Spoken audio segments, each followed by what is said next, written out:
Hello and welcome to Antinatalism this week. Think Before You Sleep is a YouTube channel with over 965,000 subscribers. Recently, they uploaded a video titled Unemployed Woman Wants Everyone to Die. That title isn't just a clickbait, it reflects the tone and content of the entire video. I want to make a proper detailed response video breaking it down point by point, but copyright issues could jeopardize the whole ATW episode, so maybe that will come later. The video targets Amanda Sukenick, a long-time antinatalist, mainly based on her 2023 appearance on the channel Soft White Underbelly. At the time, Amanda openly acknowledged she wasn't employed in the conventional sense, a fact that she shared without shame. But Think Before You Sleep uses this to frame her as lazy, unproductive, and somehow dangerous. Let's be clear, this video is not a critique of ideas. It's a personal attack. It misrepresents Amanda's views, reducing complex philosophical arguments to outrageous claims like she wants everyone to die. The creator deliberately conflates terms like die out with kill and misuses words like extinction to imply extermination.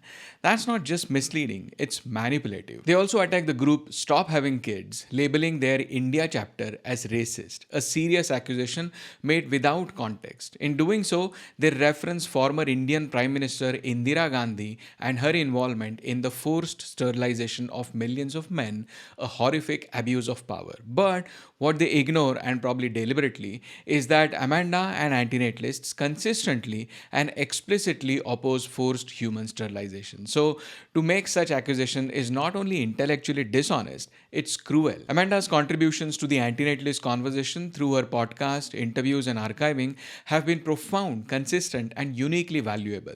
She takes care of at least one dependent person and is busier than most of us so called employed wage slaves. As far as I know, she holds the largest collection of antinatalist content anywhere. There's hardly a book even remotely connected to antinatalism that Amanda doesn't have. In fact, Amanda deserves special credit for helping bring wider attention to Mati Hairi, a significant antinatalist philosopher whose work might have remained largely unknown outside of academic circles. She has not only interviewed him on her podcast but also collaborated with him directly. Together, they have co authored academic papers and even a book published by Cambridge Elements. This level of scholarly engagement further highlights the seriousness and depth of Amanda's commitment to the antinatalist thought. She is not just curating content, she is actively shaping the intellectual antinatalist landscape. Her Exploring Antinatalism podcast has over 100 episodes featuring interviews with philosophers, writers, artists, and activists from around the world. Her website is one of a kind archive of antinatalist quotes spanning centuries and continents from ancient Greek and Indian philosophers to modern thinkers around the world. She has done this out of passion, not for a paycheck. She is, in fact, one of the most active and productive people in this space. You may disagree with Amanda's views. I myself don't agree with everything she says. But disagreement should be addressed with reasoned critique, not mockery or ad hominem attacks. Calling her unemployed as a slur ignores the reality. Amanda works every single day to preserve, curate, and amplify a deeply marginalized philosophical movement that is antinatalism. That work may not be recognized by a salary or a boss, but that doesn't make it meaningless. On the contrary, it has immense value for anyone seeking to understand antinatalism or even just alternative ways of thinking about human life. Her work may not have benefited her financially, it may have cost her dearly, but it has benefited all of us who care about honest and difficult questions. Her coming into existence has been a harm to her, but a great benefit for the rest of us. So before you dismiss Amanda with cheap insults, ask yourself, are you genuinely engaging with ideas or just trying to silence voices that make you uncomfortable? She deserves far better than this. Now on to some other videos worth mentioning. A Pakistani channel recently released a video titled Why Some People Believe Birth is a Curse, the shocking truth of antinatalism. They have also updated a few shorts on the topic. You don't come across many antinatalist voices from Pakistan, so it's refreshing to see new content emerging from new regions. Another notable video comes from the Aponist Society, which explores the inconsistency of eating meat while identifying as an antinatalist. The main main argument is simple yet powerful. If you are against reproduction but still consume meat and dairy, then you are just outsourcing birth because these products depend entirely on continued animal reproduction. It's a sharp reminder of the ethical overlap between veganism and antinatalism. A longer version of the argument can be found in their blog titled Outsourced Birth: Why Antinatalism Must Embrace Abolitionist Veganism. There was also a 30-second short on the channel Antinatalism UK. It's an experimental piece, but what's notable is that the voiceover is by Ola, a regular listener of this channel. It's always encouraging to see community members participating creatively. Speaking of voiceovers, a 6-minute animated short film called The Party was released recently on Mionsky Theatre channel. The story follows a character who's been dragged into a party against his will. He struggles to fit in, tries to leave, and begins to question what he's even witnessing.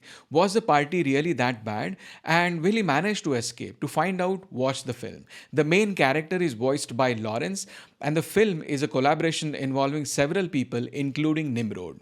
It reminded me of Glenos, who used to make antinatalist themed animations years ago. And there's more good news on this. Lawrence has scheduled a live stream on August 12th to talk about his experience working on the film. Definitely something to look forward to. A YouTube channel called The Functional Melancholic recently released a video titled Population Decline and the Quiet Rise of Antinatalism. It's a calm, thoughtful 20-minute overview of the current state of reproduction in the world, along with references to the works of David Benatar and Emil Sharon. The creator tries to link philosophical antinatalism with the ongoing global decline in fertility rates. I'm not entirely convinced by the connection. Yes, antinatalist ideas may influence some individuals to have fewer or no children, but they don't seem to be the main driving force. As he himself acknowledges, the dominant reasons are still practical: financial pressures, rising childcare costs, job insecurity, inflation, and so on. Interestingly, he argues that the system itself is antinatal, that the way society is structured is pushing people away from reproduction. It's a compelling framing, even if it's a bit different from philosophical antinatalism.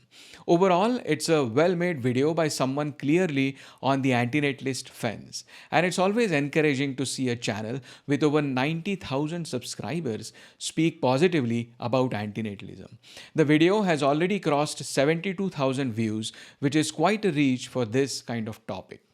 International Childfree Day was observed on August 1st, and to celebrate it, the Childfree Convention hosted an online event. They have been organizing this annual convention since around 2021, bringing together speakers from diverse backgrounds to discuss child-free living. This year's event featured 25 speakers covering a wide range of perspectives and experiences. The full convention is available on their YouTube channel. I'll include the link in the description below. Now, as antinatalists, we have always been clear. We do not support forced sterilization of humans. Reproductive rights must be respected even when we disagree with how they are exercised. The antinatalist stance is a moral or ethical one, and in any civil society, people have the right to be morally wrong. If that sounds abstract or philosophical, let's look at this recent post in the Indian Journal of Law and Legal Research. It discusses the procreative rights of prisoners. The central claim is that the right to procreate is part of the right to life. Since prisoners, excluding the cases like capital punishment, retain their right to life, the argument goes that they also retain their right to reproduce. But here comes the legal complication. To enable that right, prison authorities would have to take active steps, provide infrastructure, allow inmate visits, or otherwise facilitate reproduction. If no legal provisions exist for that, then the state, whether a regional state or the nation state, is not obliged to fulfill this right. The post then dives into historical and legal analysis. One interesting example is from British India, where prisoners were allowed what was called as Pakki Mulakat. Mulakat means meeting, and Pakki means firm or confirm, from the same root as the English word Pakka. This meeting allowed male prisoners to have sex with their wives, reflecting the typically male-centric legal view. While it could be seen as a form of procreative right, in reality, it was more about reducing sexual aggression among inmates. After independence, this practice was discontinued, and the question of prisoners' reproductive rights remains unresolved. The post briefly mentions the rights of children born to such prisoners, but doesn't go deep into that issue. It concludes that unless broader prison reforms are undertaken, talking about reproductive rights in isolation doesn't make much sense. Living with dignity must come before anything else. But this opens up many other questions the article doesn't explore. What about the rights of female prisoners or homosexual prisoners and their partners on the outside? Most crucially, what about the rights of the child? A child never consents to being born into the world, least of all into a situation where their parent is imprisoned. And that's where we can take the discussion to a philosophical level. Yes, prisoners may have the legal right to reproduce, but it could still be morally wrong to do so. In fact, many Hindu philosophical schools view this world and the body itself as a kind of prison from which we seek liberation. If that's the case, then we are all prisoners, and bringing another life into this confinement, no matter how legal it may be, remains in our view a moral error. Stop Having Kids recently posted this on their channel.